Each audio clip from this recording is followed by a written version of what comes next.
Estaba podando albahaca cuando el celular vibró contra el barandal del porche.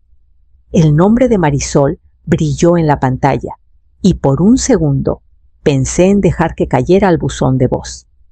Pero me limpié las manos en el delantal y contesté suave como siempre. «Hola, ma», dijo ella con voz alegre. «¿Cómo está el jardín?» «Sigue en pie», respondí, «no como mis rodillas esta mañana». Marisol soltó una risita, pero noté ese cambio en su tono, ese cuidado que pone cuando va a sacar un tema que sabe que no me va a gustar. Estábamos platicando con Esteban, empezó. «Y de verdad pensamos que ya es hora de que pienses en cambiarte a algo más pequeño». La palabra se me clavó como piedra en el pecho. «Tienes tanto espacio y ahora solo estás tú. No estaría bueno vivir en un lugar más sencillo, tal vez más cerca del centro». Hasta ya hablamos con una agente inmobiliaria nomás para explorar. Explorar, repetí, pero no pregunté más. Conocía ese tono demasiado bien. 2 días después, llegaron en la camionetota negra de Esteban las llantas rechinando contra la grava que Arturo y yo preparamos hace medio siglo. Los recibí en el porche con un jarrito de agua de limón, pero Marisol apenas lo miró. Esteban dio una vuelta por el terreno con esa mirada de quien calcula metros cuadrados y cuánto puede sacar de una reventa. Elogió el huerto, preguntó si el sótano todavía servía. Cuando tocó la puerta del viejo ahumadero, me tuve que contener para no decirle que se lavara las manos. Después de recorrer toda la propiedad, Marisol juntó las manos como cuando estaba en la prepa y quería convencerme de algo. Ma dijo con ojos dulces de más: «Ya encontramos un comprador, un conocido de Esteban de su despacho. Buscan algo así histórico amplio y están listos para moverse rápido». Miré más allá del seto de bugambilias hacia la loma donde Arturo plantó un mezquite el año que nos mudamos. Sonreí leve, no para ellos, sino por el recuerdo que me llenaba los ojos. «Qué conveniente», dije. Luego me di la vuelta y entré a poner la tetera. A la mañana siguiente caminé por el huerto con mi termo en la mano, dejando que el vapor me calentara los dedos. Los árboles estaban más viejos, con ramas nudosas y sabias, pero aún daban frutos porque nunca dejé de cuidarlos.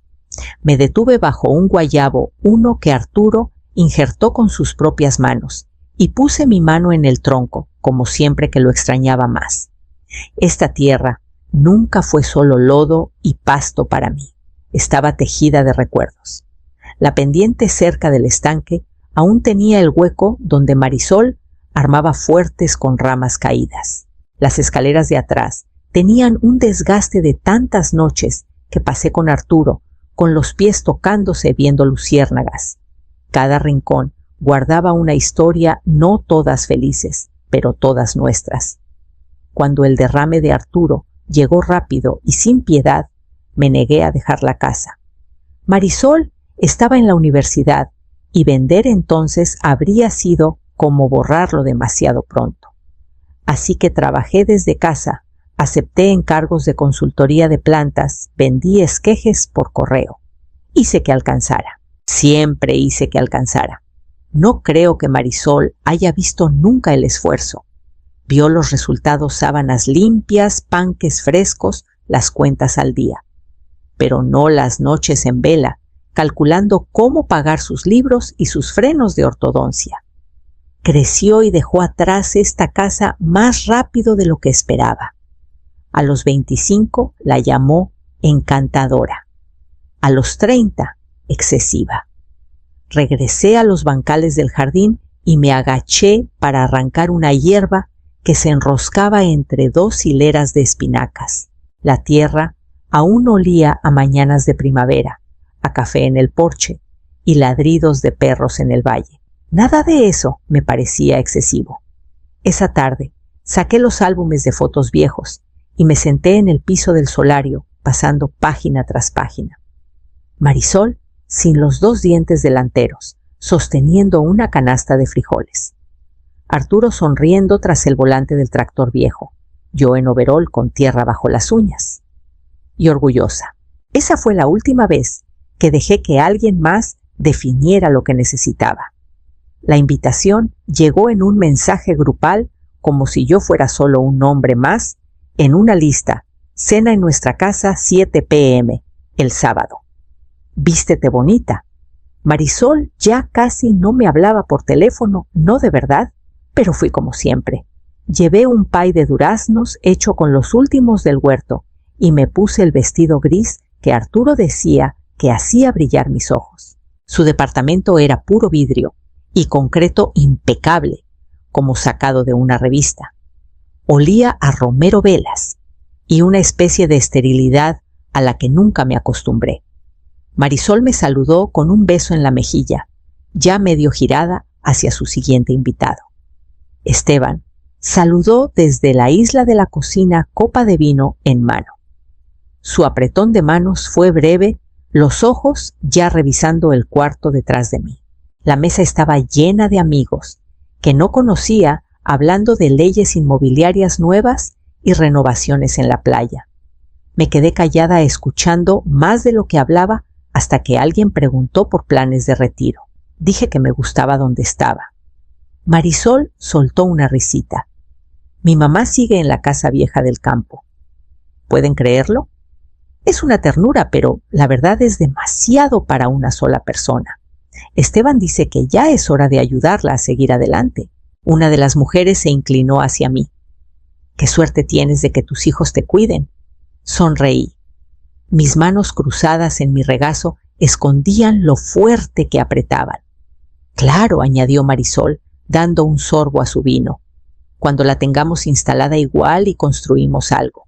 O sea, no le diría que no a una alberca». Esteban soltó una carcajada. «Con una casita para visitas». No fueron las palabras, fue la facilidad con la que las dijeron, como si ya me hubieran empaquetado, mudado, replantado. Nadie me miró. Nadie preguntó qué quería. Me fui poco después del postre, con el pay de duraznos apenas tocado. En el camino a casa, las luces de la ciudad se desvanecieron, tragadas por campos abiertos y sombras largas. Pensé en lo que habían dicho, en lo que asumieron. Y cuando llegué al camino de grava, supe que tenía que abrir de nuevo el tablón suelto bajo mi cama. El tablón crujió como siempre. No necesitaba linterna, podía encontrar esa tabla suelta hasta en la oscuridad. La levanté y saqué la caja de lata que no había tocado en años. La llave seguía pegada debajo. Mis manos no temblaron al abrirla. Adentro todo estaba donde lo dejé, la escritura original, con la firma de Arturo, nuestra acta de matrimonio, y un sobre amarillento con el nombre de don Jacinto escrito en mi letra. Lo miré un buen rato. Jacinto había venido un año después de que Arturo murió. Dijo que admiraba el terreno desde hacía décadas, que pagaría en efectivo sin condiciones. En ese entonces no estaba lista. La casa aún olía al jabón de Arturo y a los pinos que apilaba en el porche cada octubre. No podía dejarla ir, pero las cosas habían cambiado. Tomé el teléfono y marqué. Sonó 2 veces antes de que una voz grave y familiar contestara. «Vaya, vaya», dijo Jacinto. «Esperanza Valdés, hace un buen que no oía ese nombre. Llamo por la oferta», dije. «La que hiciste hace años». Hizo una pausa, luego preguntó con suavidad. «¿Estás segura, querida? Esa tierra es tu raíz». «Estoy segura», respondí firme. «Pero quiero que esto se haga en silencio, sin anuncios, sin letreros. Solo tú, yo y los papeles», carraspeó. «Puedo estar ahí el jueves». A mediodía más temprano, dije, antes de que se levante la niebla. Tras colgar, me quedé con la caja abierta en el regazo. No sentía tristeza, ya no. Lo que sentía era claridad. Mi hija podía hablar todo lo que quisiera de compradores y planos, pero no sabía lo que esta casa me costó, no en dinero, sino en tiempo, sudor, sacrificio. Saqué la escritura y la puse plana sobre la mesa. Luego busqué la carpeta de mapas fiscales, guardada en el gabinete bajo las escaleras. Cuando la tetera silbó, Ya tenía lista mi lista de condiciones. Jacinto llegó justo después del amanecer, su camioneta rugiendo por la grava como siempre. No había envejecido mucho, al menos no en lo que importa. Seguía con hombros anchos, el mismo sombrero gastado, mirando mi tierra como si fuera un lienzo que llevaba toda la vida queriendo pintar. No nos dimos la mano. No hacía falta. Le serví café negro y nos sentamos bajo la pérgola cubierta de jazmines dormidos, platicando como quienes ya no fingen que el tiempo es infinito. Caminó el terreno con respeto, no con calculadora. Cuando se agachó junto al arroyo para sentir la tierra, supe que aún le importaba el lugar, no solo su precio. No cambiaré mucho, dijo limpiándose las manos en los jeans. Quiero replantar el huerto, tal vez arreglar el tejado del granero, que siga vivo. Por eso te llamé, dije. No quería a un desarrollador, no a alguien que lo arrase para hacer su fantasía. Nos sentamos con la carpeta que había preparado números de parcela, copias de la escritura, un mapa que anoté con tinta roja. Mi letra no había cambiado. Mis exigencias tampoco. Quiero una venta limpia, sin agente, sin letrero, sin hablar con Marisol ni Esteban. El dinero por transferencia directa y los papeles firmados en una semana. Asintió sin inmutarse. Hecho. Tomó su pluma, pero se detuvo. ¿Estás segura de que esto es lo que quieres? Miré los bancales del jardín, el viento moviendo el pasto, como lo había hecho cada mañana por décadas. Lo que quiero, dije en voz baja, es que un día lleguen y se den cuenta de que nunca tuvieron derecho a nada de esto. Firmé primero, Jacinto después. Sellamos todo en un sobre grueso y lo pusimos en el centro de la mesa como si fuera una reliquia.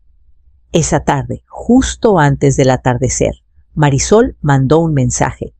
La próxima semana cerramos el anuncio. Esteban ya tiene a alguien listo para ver la casa. Miré la pantalla un buen rato. Luego escribí despacio, ¡qué emoción! Y con eso borré el hilo de mensajes. El bancal de dalias apenas empezaba a florecer cuando llegó doña Clara al día siguiente con pasos suaves sobre el camino de Laja. Traía su carpeta de cuero, la misma que usó cuando notarió el testamento de Arturo. No necesitamos muchas palabras. 40 años de amistad significaban que ella sabía de qué iba esto, aunque no lo hubiera explicado del todo. Puse 2 tazas de té de ortiga y coloqué el sobre grueso entre nosotras en la mesa del patio. Clara lo abrió con cuidado, revisando cada página con la precisión de quien sabe que los detalles lo son todo. «Está limpio», dijo tras unos minutos. «Sin complicaciones. Nadie puede pelearlo. Quiero que esté listo antes de que acabe la semana». Firmó donde hacía falta y puso su sello, el golpe resonando como el suspiro de una decisión tomada. Firmé al último. «¿Se lo vas a decir?», preguntó, refiriéndose a Marisol. No dije cortando un tallo de dalia. Quiero que se entere como yo me enteré del comprador, a media frase, asumiendo algo que nunca se prometió. Clara me miró un buen rato. «¿No lo haces por despecho?». Sonreí leve. «No, lo hago porque es mío». No insistió. Tomamos el té bajo las enredaderas floridas con el aroma a tierra húmeda y pétalos dulces flotando entre nosotras. El jardín zumbaba con abejas ajenas a los cambios y firmas humanas. Cuando se fue, guardé los documentos firmados en el cajón bajo la estufa.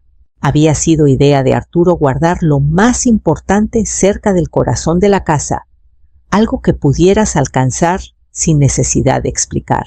Esa tarde caminé por la cerca y revisé el pestillo de la reja.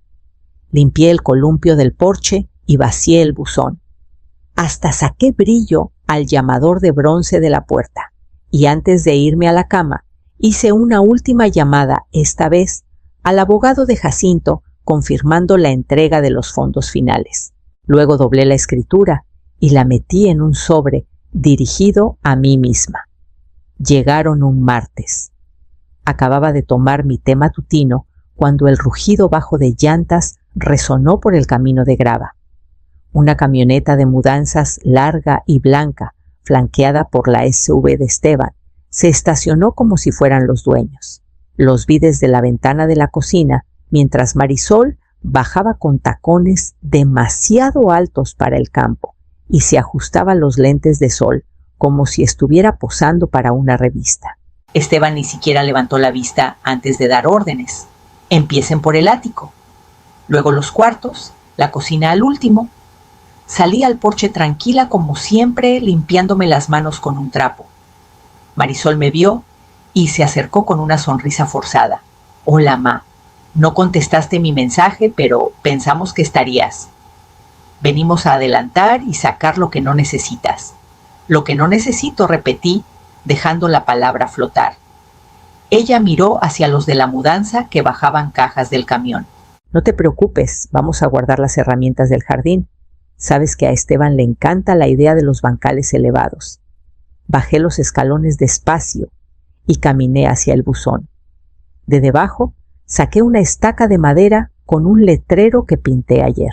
Lo clavé firme en la tierra cerca de la reja.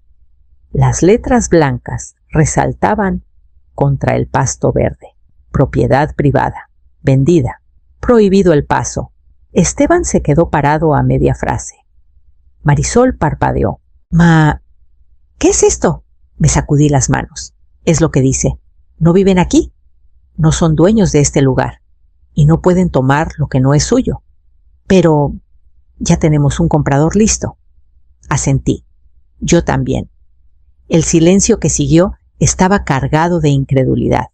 Los de la mudanza se miraron sin saber si seguir cargando o irse. Me hice a un lado dejando que la brisa medio cerrara la reja detrás de mí. Las bisagras chirriaron un sonido más viejo de lo que ellos recordaban. La voz de Esteban se endureció. No puedes simplemente venderla sin decirnos.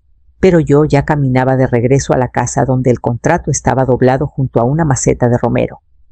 Esteban me siguió al porche, alzando la voz a cada paso. Esperanza, esto es ridículo. Ni siquiera nos dijiste que pensabas vender. Teníamos un plan. Giré la perilla con suavidad y entré. En la mesa del pasillo, junto a un frasco de lavanda seca, estaba un sobre grueso. Lo tomé y me giré hacia él extendiéndolo como si fuera una invitación a una fiesta. Aquí tienes, dije. Todo lo que necesitan saber está adentro. La escritura, los documentos notariados, la confirmación de la transferencia. Está hecho. Marisol estaba detrás de él, ahora pálida, apretando su bolsa como si pudiera anclarla a algo real. ¿La vendiste? Dijo apenas en un susurro. ¿A quién? ¿A alguien que no la va a destrozar? Respondí. A alguien que no la ve como un escalón.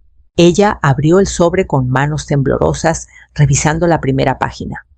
Contuvo el aliento. ¿La vendiste la semana pasada?, preguntó. Asentí. Mientras me mandabas mensajes sobre ideas de casitas para visitas, Esteban se recargó en el barandal con la mandíbula tensa. Nos tomaste por sorpresa. No dije. Ustedes asumieron que me iba a rendir, que les entregaría lo que construí, lo que tu padre y yo sacrificamos. Nunca preguntaron. Solo ordenaron. Ninguno habló. Esteban miró el campo como si ahí estuviera la solución. Marisol se secó los ojos con el dorso de la mano, luego dobló los documentos con cuidado y los puso de nuevo en el sobre. No sé qué decir, murmuró. Pasé junto a ella y abrí la puerta de malla. Entonces no digan nada. Ella dudó, luego bajó los escalones, sus tacones tambaleándose en la piedra dispareja. Esteban la siguió más lento, como cargando un peso que no esperaba. Cuando el auto salió del camino, no los despedí. Solo cerré la puerta y caminé hacia el fondo de la casa donde el huerto esperaba en flor. Al día siguiente, caminé por el sendero del huerto, justo cuando la luz empezaba a calentar las copas de los árboles. Camila me encontró junto a la cerca, con su mochila aún colgada de un hombro, después de la escuela. 16 años observadora y mucho más callada que sus padres, siempre había querido esta tierra de una manera que me recordaba a mí. Anoche oí a mi mamá gritar, dijo bajito, jugueteando con la manga de su suéter. Dijo que los engañaste. No engañé a nadie, respondí. Solo no esperé su permiso. Asintió pensativa. Caminamos juntas en silencio, sus botas crujiendo contra las hojas. Me detuve cerca del borde del bosquecito trasero, donde un claro se abría a la luz del sol. Ahí, casi escondida, estaba una cabaña de madera de una sola habitación que mandé construir hace unos años para visitas, o tal vez para días, en que la casa se sentía demasiado grande. Le di un sobre delgado que saqué de mi chamarra. ¿Qué es esto? La escritura del terreno, dije, de esta parcela. Ahora es tuya. Sus ojos se abrieron de par en par. Mía sonreí. Tu nombre está en los papeles. No le digas a tus papás todavía no hasta que estés lista. Pero quiero que tengas algo tuyo, algo con raíces. Sostuvo el sobre como si pudiera desvanecerse si parpadeaba. ¿Pero por qué yo? Porque escuchas, dije, y porque ves este lugar por lo que es, no por una transacción. ¿Un hogar? Me miró entonces el peso del momento asentándose en sus hombros de una manera que la hacía parecer mayor de lo que era. Lo voy a cuidar. Lo sé. Nos quedamos ahí un rato escuchando el viento entre las ramas. El aire olía a tierra y pasto dulce como la primavera en que nació Camila. Recordé haber plantado una hilera de ahuehuetes la semana después de que llegó del hospital. Ahora eran altos, dando sombra a la tierra que pronto sería suya. Cuando regresamos a la casa, no estaba triste. Estaba segura. Había pasado la única herencia que valía la pena dar. Ahora vivo en la cabaña, la que está justo detrás del huerto. Es suficiente para mí. Luz del sol por la ventana cada mañana, el olor a romero, secándose sobre la estufa y los pájaros que picotean el alféizar como si siempre me hubieran conocido. La casa grande ahora es de Jacinto. Cumplió su palabra. Arregló el tejado del granero, plantó nuevos arbolitos en el huerto y hasta dejó intacto el matorral de flores silvestres cerca de la cerca donde Arturo solía sentarse por las tardes. A veces lo veo caminar por el terreno, con su perro, saludándome con el sombrero al pasar por la cabaña. No hablamos mucho, no hace falta. Marisol no ha llamado. Supongo que aún está juntando los pedazos de la historia que se cuenta sobre lo que pasó. No la odio. Solo dejé de hacerme pequeña por su comodidad. Camila viene casi todos los fines de semana. Trae su cuaderno de dibujos y una canasta de mandado, aunque siempre le digo que tengo de sobra. Está creciendo a su manera, lento, pero con propósito. El domingo pasado leyó en voz alta un poema que escribió sobre árboles que no se doblan solo porque alguien les dice que el viento está cambiando. No dije nada. Solo tomé su mano. Una tarde encontré una carta en el escalón de la cabaña. Era de ella, sin sello. Solo una letra que reconocí de tarjetas de cumpleaños y premios escolares. Adentro había un dibujo yo, en el jardín, con el sombrero ladeado, una estela de flores detrás, debajo en lápiz grueso. Esto es lo que significa quedarse. La tengo puesta sobre el fregadero. Antes pensaba que la casa era mi legado. Las vigas, la tierra, las cosechas, pero no lo era. Era la decisión de marcar la línea, de decir esto es mío, y no pueden reescribirme para sacarme de aquí. Las últimas dalias de la temporada están floreciendo audaces, brillantes, sin pedir disculpas. Corté una esta mañana y la puse en un frasco en la ventana. Atrapó la luz justo como debía, y por primera vez no sentí que le debía explicaciones a nadie.